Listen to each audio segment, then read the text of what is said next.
Dosing pulis na bata ni atong ang hinubaran. Ibig sabihin, in-expose na po kung sino-sino. Pinangalanan na kung sino-sino ito mga opisyal ng PNP.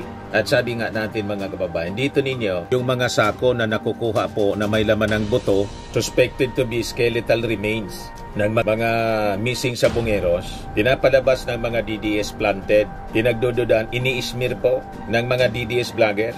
Ganon katindi po ito. Police Staff Master Sergeant Joey Encarnacion, Police Staff Master Sergeant Mark Manrique, Police Master Sergeant Renan Polhincio, Police Staff Sergeant Alfredo Andres, Police at isang tag at isang passport ko. Mamaya po sasabihin ang pangalan pag nakapag-file na ako. Ito lang masasabi ko sa iyo, Mr. Atoang. Nagpapagang mga balita at pagtalakay sa mga isyu na lipungan. Pulsa! Opinyon, banat at paglalantad sa katotohanan. Pulsa!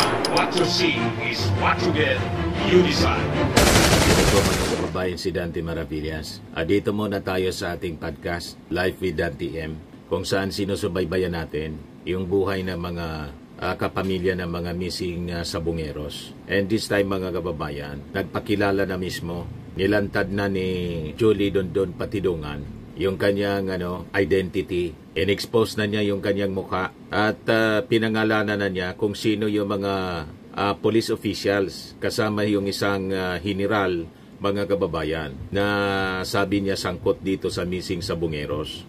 Ito po si Julie Dondon Patidongan sa pagharap niya sa media mga kababayan after na mag-file siya ng complaint sa National Police Commission laban doon sa mga opisyal ng PNP. Kasama ng presscon yung mga kapamilya ng mga missing sabongeros. Ayan po. Ito yung mga latest na balita as released by the PNP. Buto ng tao nakuha sa Taal Lake. General dosing pulis na bata ni atong ang hinubaran. Ibig sabihin, in-expose na po kung sino-sino. Pinangalanan na kung sino-sino ito mga opisyal ng PNP. At sabi nga natin mga kababayan, dito ninyo maintindihan kung bakit naging defensive po yung mga DDS sa ginagawang investigasyon. Kasi lumalabas po, the same police officials, police personalities involved sa missing sabongeros, involved din po sa AJK, sa war on drugs. Kaya pilit na sinisira po ang kwento itong investigasyon ng ating Department of Justice at ng PNP. Pilit na sinisiraan po ng mga DDS. So alam na ninyo ang gusto nilang pagtakpan, i-shield. Kasi nagiging seryoso po ang mga lumalabas na kwento. Talagang may mga malalaking pangalan na involved other than yung mga pinangalanan na po. Kaya pati po yung mga sako na nakukuha po na may laman ng buto, suspected to be skeletal remains ng mga missing sabongeros, pinapalabas ng mga DDS planted, pinagdududaan, ini-smear po ng mga DDS vloggers. Ganon katindi po ito. So sabi dito sa balita, pinangalanan na ng whistleblower na si Julie Patidongan alias Totoy ang mga pulis na sangkot umano sa pamamaslang sa mga nawawalang sabongero. So pumunta si Patidongan sa opisina ng Napolcom kahapon po para formal na magsampa ng reklamong administratibo laban sa dosing mga pulis na ang sabi bata ng negosyante at gaming tycoon na si Charlie Atong Ang. Si Charlie Atong Ang kasi mga kababayan, bata ni Digong kasi consultant niya sa Isabong tapos sa other illegal gambling para daw gawing legal. Yan yung statement niya ni Digong during his administration. Balikan muna natin yung history mga kababayan ng Isabong para magkaroon tayo ng malinaw na pagkaunawa paano to nagsimula. Ito report ng UNTV 3 years ago mga kababayan, Pangulong Duterte dinipinsan ang hindi pagsususpindi sa operasyon ng Isabong. Report po ng UNTV. So dito ninyo maintindihan kung bakit defensive yung mga DDS at pilit na sinisiraan ang investigasyon ng DOJ at ng PNP sa mga nare-retrieve na mga bangkay, kalansay ng suspected missing sabongeros po. Ayan po, pakinggan natin. Muling dinipensa Inumpisahan ni Pangulong Rodrigo Duterte ang desisyon nitong hindi pagsususpende sa operasyon ng isabong. Ayon sa Pangulo, hindi dapat isisi sa isabong ang paggawala ng higit 30 mga sabungero. Bagkus dapat ito nagsisi sa mga masasamang tao na nasa likod nito. Pakinggan natin si Pangulong Rodrigo Duterte. It's not the fault of the management o kanang nagsabog doon. Dinedetect niya si Atong Ang. Of evil men doing something wrong, kunya nagkaupakan, lain ang kultura sa mga sabongero o kanang mga sindikato. Nagkabukuhan lang sila eh. Ang problema, gipatay tanan 38, 36. Kaya apil sila sa postay. Lain-lain probinsya, aron di man lata. Pero adto to posta sa Yamado o Diado, depende sa sabot. Ayon pa sa Pangulo, milyon-milyong piso ang mawawala sa koleksyon ng pamahalaan kada buwan kapag sinuspinde ang isabong. Bagay na malaking kawalan lalo't naubos na aniya ang pera ng gobyerno sa COVID-19 response. Hayaan na lang aniya ang mga pulis na resolbahin ang problema. Magugunitang hinimok ng Senate Committee on Public Order ang Pangulo na direktang suspindihin ang isabong ng mga negosyong nag-ooperate ito hanggang sa marisolba ang kaso ng mga nawawalang sabungero. Ayon naman sa Malacanang, ipinag-utos na nito sa Philippine National Police at National Bureau of Investigation na tingnan ang kaso. Sa kasalukuyan, may 6 ng mga security personnel ang pinasasampahan ng Sears illegal detention kaugnay sa pagkakawala ng mga sabungero sa Manila Arena. So dito din mga kababayan, maunawaan natin kung bakit yung investigasyon ng Senado sa panguna po ni Bato de la Rosa walang nangyari. So gets na ninyo mga kababayan. O ngayon, sino-sino yung pinangalanan? Fast forward natin ang kwento. Yon yung background story po. Ito yung report kahapon ng Abante News. Sabi dyan, sa isinagawang press briefing sa Napolcom, kinilala ni Patidungan ang mga polis na sina Police Colonel Jacinto Malinaw Jr., Police Lieutenant Colonel Ryan J. Orapa, Police Major Mark Philip Armidilla, Police Executive Master Sergeant Aaron Cabilan, Police Chief Master Sergeant Arturo de la Cruz Jr., Police Staff Master Anderson Arbale, Police Staff Master Sergeant Joey Encarnacion, Police Staff Master Sergeant Mark Manrique, Police Master Sergeant Rinan Fulgencio, Police Staff Sergeant Alfredo Andres, Police Staff Sergeant Edmond Munoz, Police Corporal Angel Joseph Martin, at pinangalanan din ni Patidungan si retired General Jonel Istomo na umano'y miyembro ng Alpha Group at siya'y umanong nagsusulsol kay Ang na ipapatay siya. Ang naturang mga polis na ito ay ayon kay Patidungan ay tagadukot at tagaligpit sa mga sabungero na nandaya o yung tinatawag na naninyopi. Ito po ang tinutukoy ni Patidungan na retired Police General si Jonel Istomo. Ayan siya. Kilala ni General Torre. Throwback. Ayan, report ng Daily Tribune. Retired Police General tag whistleblower links Istomo to killing of missing sabongeros. Na ang sabi mga kababayan ni DOJ Secretary Boying Rimulya na kinakagalit ng mga DDS ang missing sabongeros, yung mga suspects daw, may connection din sa war on drugs ng previous administration. Kaya nanggigigil po yung mga DDS. So dito natin maintindihan kung bakit. Throwback, sabi dyan, file photo ito. Police Lieutenant General Jonel C. Istomo left who has been tagged in the case of missing sabongeros is seen in this August 2022 photo with then Quezon City Police District Director Police Brigadier General Nicolas Torre III following the seizure of 25 kilos of shabu. At the time, Istomo was acting chief of the National Capital Region of Police Office. Torre now serves as chief of the Philippine National Police. So si General Torre, ito yung pinagkakatiwalaan ni Patidungan. Kaya siya lumabas kasi sa paniwala ni Patidungan, si General Torre hindi kayang bilhin, hindi kayang suhulan. Madaling sabi, matinong pulis itong si General Torre sa paniwala po ni Patidungan. So, In a press conference at UP Diliman's University Hotel before the NAPOLCOM filing, Patidongan also accused Ang of threatening him and attempting to buy his silence. He declared that he could not be bribed by Ang, who would end up spending all his money to try and stop him. Sabi po ni Patidongan, he came forward out of fear for his family's safety and because the families of the missing Sabongeros were depending on him to obtain justice. Trineten kasi daw, mga kababayan, napilitan siyang lumabas na para tablahin siguro si Atong Ang. Yan ang kanyang intensyon kasi gustong ubusin yung kanyang pamilya. So naisip ni Patidongan, before pang maubos sila, ilalantad niya kung sino at inilantad na nga niya, pinangalanan niya kung sino ang mastermind ng missing Sabongeros. So, tinabla niya ngayon mga kababayan. At ito'y dahil din nakakuha siya ng pagkakatiwalaan na sa tingin niya hindi mabibili ang pagkatao, and that is General Torre.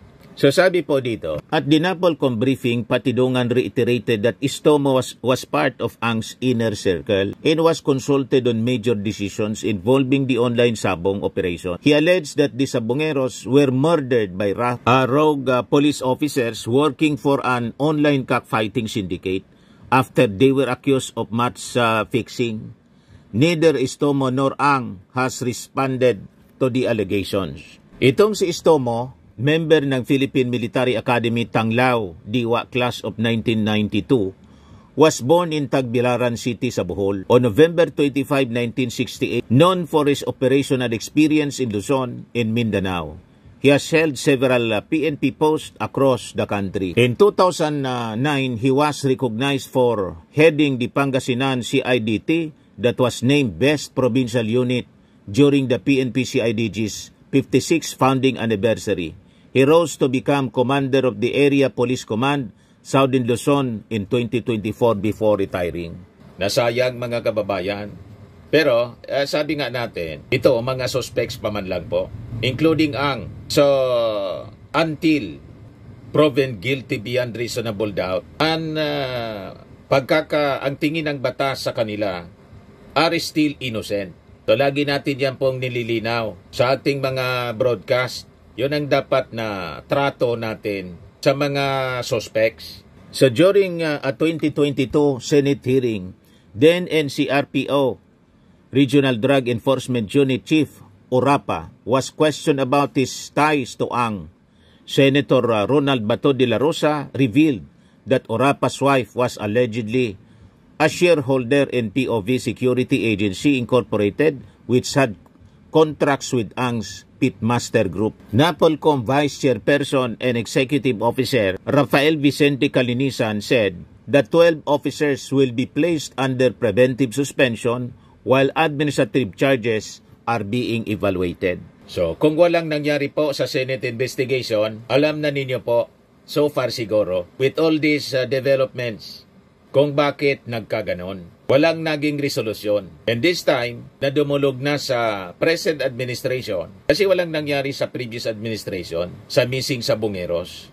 Ang narinig na natin sa bibig ni Digong sa isang press statement niya, nasa paniwala niya daw yung mga missing Sabongeros kaya hindi nakukuha kasi sinunog. Kaya nga, ang sabi natin kahapon, bakit alam ni Digong na sinunog? At nang magsagawa ng retrieval operation yung Philippine Coast Guard, confirm po, sunog yung mga buto ng mga missing Sabongeros. Manghuhula ba, mga kababayan, si Digong o may nagsabi sa kanya? Bakit niya alam na sinunog? At na-confirm na sinunog nga. Human animal bones recovered from Taal Lake in missing Sabongeros search, sabi ni General Torre. Halo-halo na kasi. Alam niyo naman, may farm dyan sa lugar na yan. May farm ang Taal, as farming yan. So andyan na lahat ng makikita natin. May mga na-recover na mga animal remains, may human, sabi po ni Torre. Mix-mix na ang ating mga tinitingnan ngayon. Kaya kasama sa ating processing dyan, ang mag-differentiate kung ito ba ay animal origin o human origin, sabi po niya. The bones have been turned over to police for forensic examination, and DNA testing will be conducted to determine if they match any of the families of the missing Sabongeros. At least 34 cockfighting enthusiasts have been reported missing from 2021 to 2022, allegedly due to disputes involving match fixing and cheating in cockfighting games. So yun mga kababayan, ang mga developments ng balita. Ito, pakinggan ninyo si Patidungan. Pasalamat ako sa Panginoon na hanggang ngayon, buhay pa ako. Salamat sa mga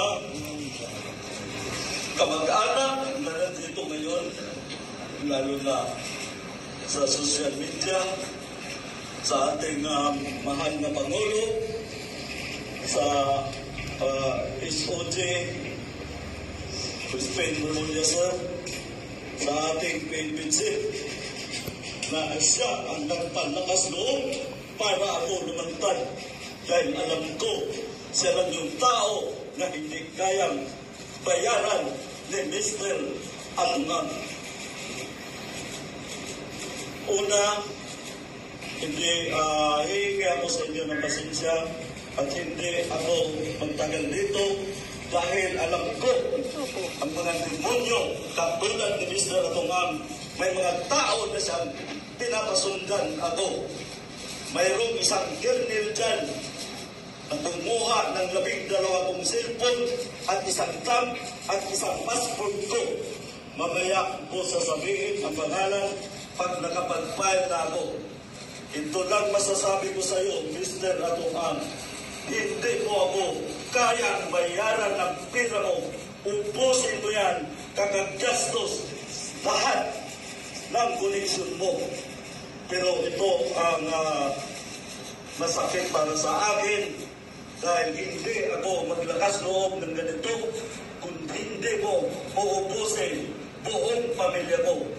Pangalawa, ang mga taong umaasa sa akin para sa hospisya nila. Itong mga kamag-anak nitong missing sa Bungero. Sana doon sa Taalik may magpasitik na kamag-anak nila para mabigyan na ng hospisya. Maraming salamat po at ulitin ko magandang umaga sa inyong lahat. Umaga sa lahat. O ito yung mahaba-haba na ano niya, pagsasalita. Na hanggang ngayon, buhay pa ako. Walang takip sa mukha, mga kababayan. Sa mga kamag-anak na po ako, kayang bayaran ng pera mo. Ubusin mo yan, kakagastos lahat ng koneksyon mo. Pero ito ang masakit para sa akin dahil hindi ako maglakas loob ng ganito kung hindi mo uubusin buong pamilya ko. Pangalawa, ang mga taong umaasa sa akin para sa hospisya nila. Itong mga kamag-anak nitong missing sa Bungero. Sana doon sa Taalik may magpasitip na kamag-anak nila para mabigyan na ng hostisya. O ito naman yung mga statements ng mga kapamilya ng missing sa Bungeros. Good morning po. Actually, nung narinig po namin na meron na pong na-recover na sako and then ang laman niya ibuto, napakasaya po namin kasi doon po natin mapapatunayan yung testigo namin hindi nagsisinungaling. Matik, di ba? May nakita. Ngayon naman po, syempre umaasa pa rin po kami na marami pong makita at the same time, meron po mag-positive pagdating po sa mga DNA para matultukan na po yung kaso na to. Kayo po, Ma'am Carmen, ano po reaction niyo po dito? Para sa akin po, masaya po ako at nalulungkot dahil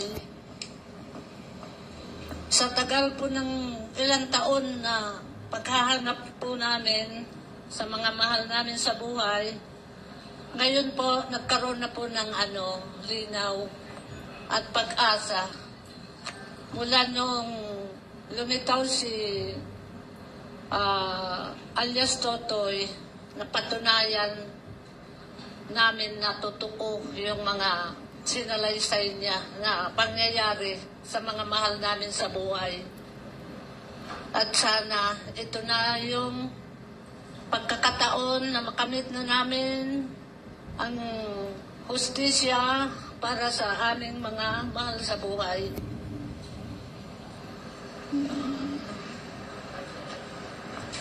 Ang masasabi ko lang po, talagang napakalaking pagpapasalamat namin sa PNP, sa mga pagpupursige nila at lalong-lalo na kay alias Totoy. Nagpapasalamat kami talaga sa kanya dahil naituro niya kung nasaan yung mga mahal namin sa buhay. Masaya po kami dito. Salamat talaga sa lahat ng mga tumutulong sa amin. Yan lang po. Coast Guard, actually hindi talaga madali yung ginagawa nila. So, nakita namin yung video sa ilalim, medyo malabo. Pero these people are also risking their lives para masagot yung tanong natin at malaman talaga yung katotohanan. Pinagdarasal ho namin kayo kay Commodore Tovillo and his team. Kami ho ay nagpapasalamat. Talagang alam namin nung hindi ganun kadali. Pero magtsatsaga ho kami na magantay para mas marami pa ang makuha niyong ebidensya para mapatunayan na talagang may mga taong inilagay doon. Maraming salamat po. Kasi may lalakarin pa po yung magandang umaga po. After ng photo. Yes. I'm Barnaby Lowe from Al Jazeera. So, bali, foreign media po. So, just for the benefit of our international audience, kasi medyo mas wala po silang idea sa nangyari na ito, gaano po kahirap para sa inyo yung last 3 or 4 years na nawawala yung mga kamag-anak ninyo, walang nangyayari sa kaso, at ngayon po, sa nangyayari ngayon sa yung search na nangyayari sa Taal Lake, gaano po yung kumpiyansa ninyo na finally magkakaroon na ng hustisya? Hustisya meaning, kasi dinidiin niyo po si Mr. Atong Ang, so I guess ang hustisya para sa inyo is makonvict po si Mr. Atong Ang. Sa aming pamilya at sa lahat din naman po, yung 4 years po na nagdala yan, sobrang napakahirap po. Unang-una po, sa kuya ko na lang po. Yung kuya ko po, 5 po ang anak niya. So isipin nyo, within 4 years, siya lang po ang source of income. Gano'n po kahirap sa amin yun. Ang nanay ko, sobrang hirap nga sa kanya kasi tagal niya nang hinahanap. At secondly po yung tatay ko, namatay na lang po siya, kakaantay sa kuya ko. Grabe. Gano'n po kasakit para sa amin yun. Lagi siya lumalabas bago siya mamatay, inaantay niya ang kuya ko. Binabanggit niya ang pangalan ng kuya ko. Tindi. So napakasakit po para sa amin, lalo-lalo po dun sa mga anak niya. Ang alam po ng mga anak niya, pinagbalaga lang ng manok, nandun lang sa isang lugar, nagbabakasyon. Tapos, katulad nito, malalaman nila, ganun palang ginawa. Nagpapasalamat lang ako kasi sa anak niya, meron nagpursige. Gumraduate po siya ng cum laude, talagang pinakita niya. At least, ang iniisip niya po kasi dati, pag-uwi ng tatay ko, pag-uwi ng papa ko, may pagmamalaki ako sa kanya. Nasaan pa po yung pagmamalaki niya na yun? Gaano po kasakit para sa amin yun? Diba? Sa amin, kwento pa lang po ng pamilya ko yan. Ano pa po yung kwento ng ibang pamilya? Diba po? Tapos naman sa nakuhang remains, napakalaki pong pag-asa para sa amin yun. Kasi unang-una nga, lahat like na sinabi ko kanina, may witness kami, pinatotohanan ng witness kung nasan yung eto na po, eto yung resulta. As this, mapapatunayan natin na talagang totoo ang witness namin. Talagang credible siya. Diba? Tapos sasabihin nila, silang tao, disente. May disente po bang ganon? Eto na nga yung pagkakataon eh. Eto na yung papatunayan namin sa kanya kung gaano siya kadisenteng, kung talagang disenteng demonyo siya. Yun lang po.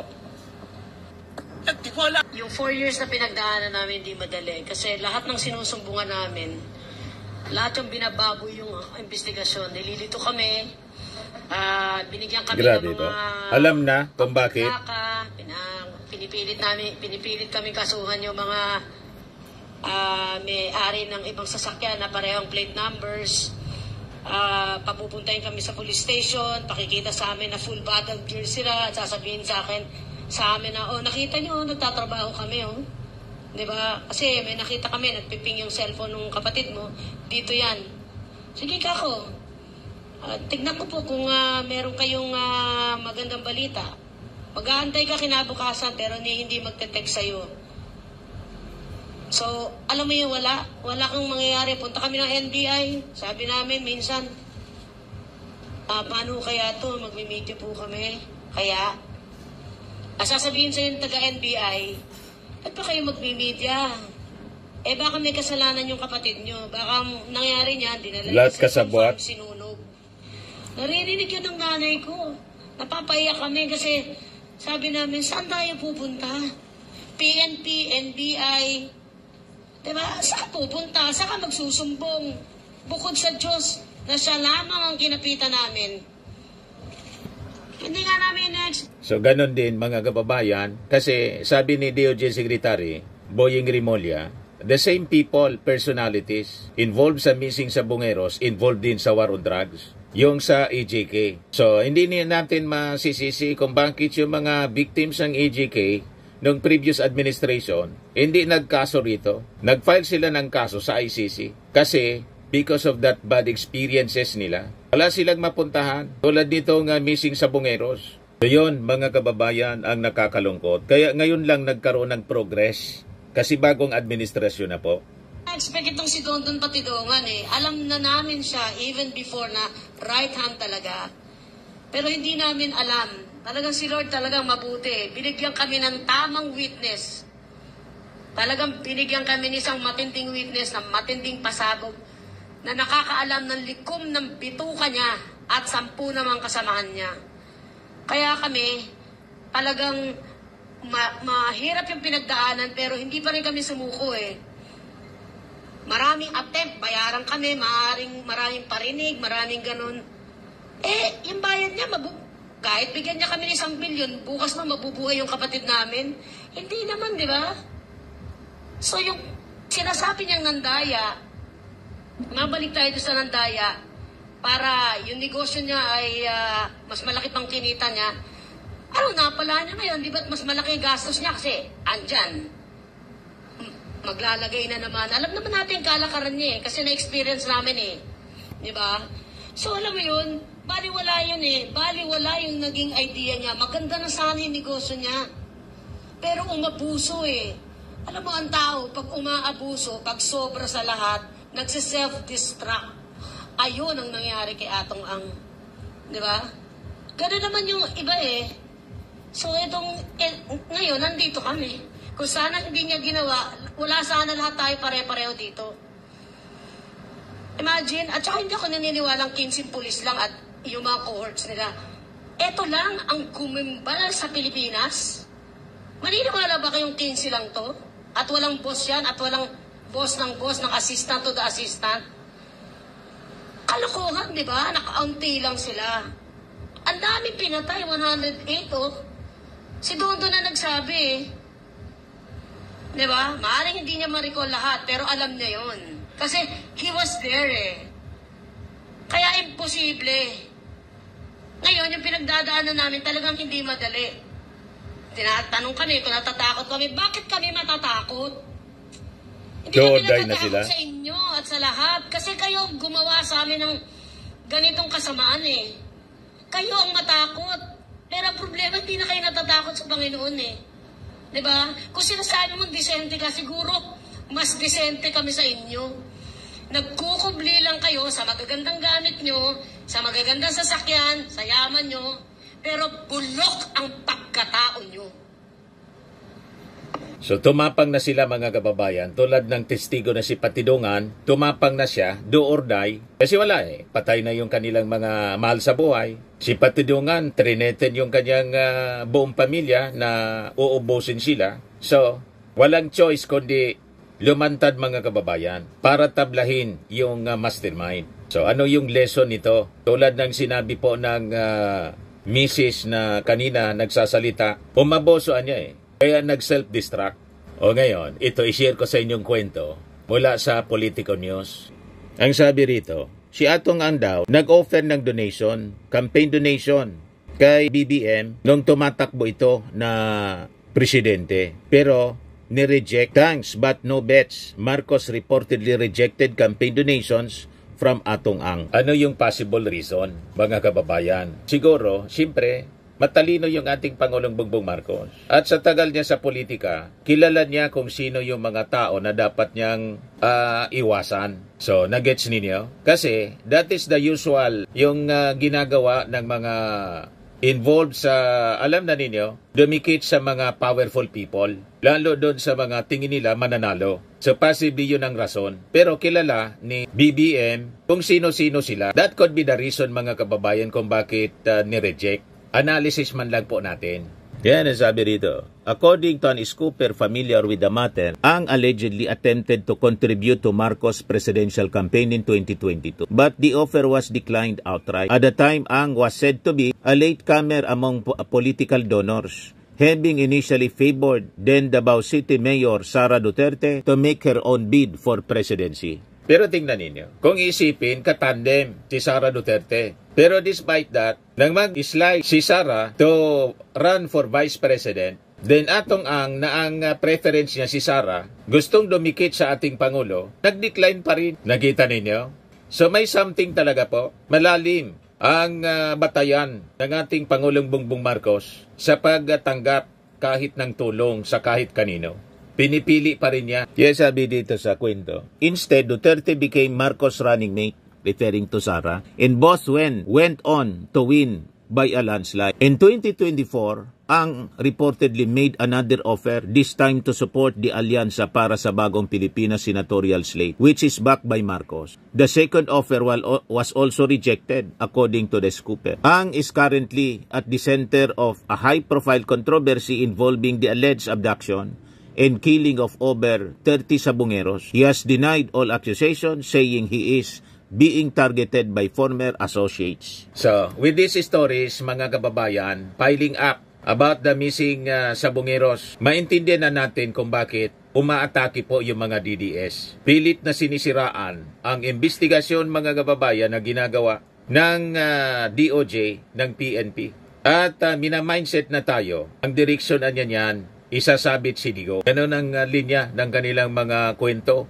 mga kababayan sa social media. At sinasabi nila, mga kababayan, na ang mga skeletal remains na nakuha, 5 sako na daw, planted anya.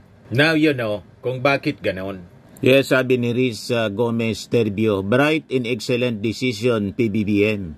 Mahirap tumanaw ng utang na loob at gawing alipin ng billionaire sa bansa, lalo kung may illegal na mga activities ang sponsor. Sabi ni Rita Carisusa, pag gumawa ng mabuti, marami talagang magagalit. So, you see, PBBM, dami ng ginawang mabuti, pero sa mga DDS, worst president yan. Diyan kayo mali. Sabi ni Mil Genter, sus, BBM is way richer than Ang. Sabi ni Ron Stories, cover up, laos na balita yan, ang mainit ngayon ang pagkamatay ni Tantoko. Kita ninyo, mga kababayan, ganon sila.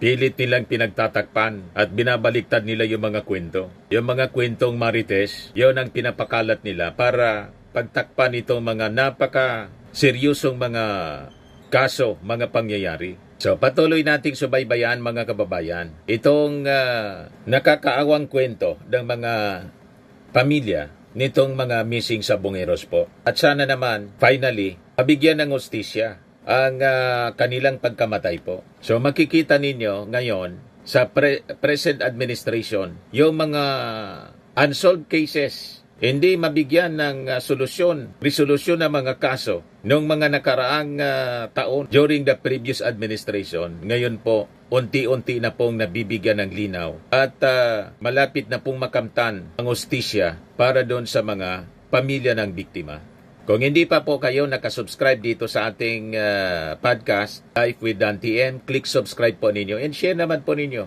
sa inyong mga kakilala para alam ang totoong mga balita, hindi mga propaganda po. Hindi maloko sa mga kwento. At lagi nating tatandaan, you become what you believe. Ako po si Dante Maravillas. Bye-bye po. God bless. Ito naman po, Firmax Firming and Lifting Cream. Pinapahid po sa mga pulses in affected area. Mainam po sa paninigas ng mga kaso-kasuan.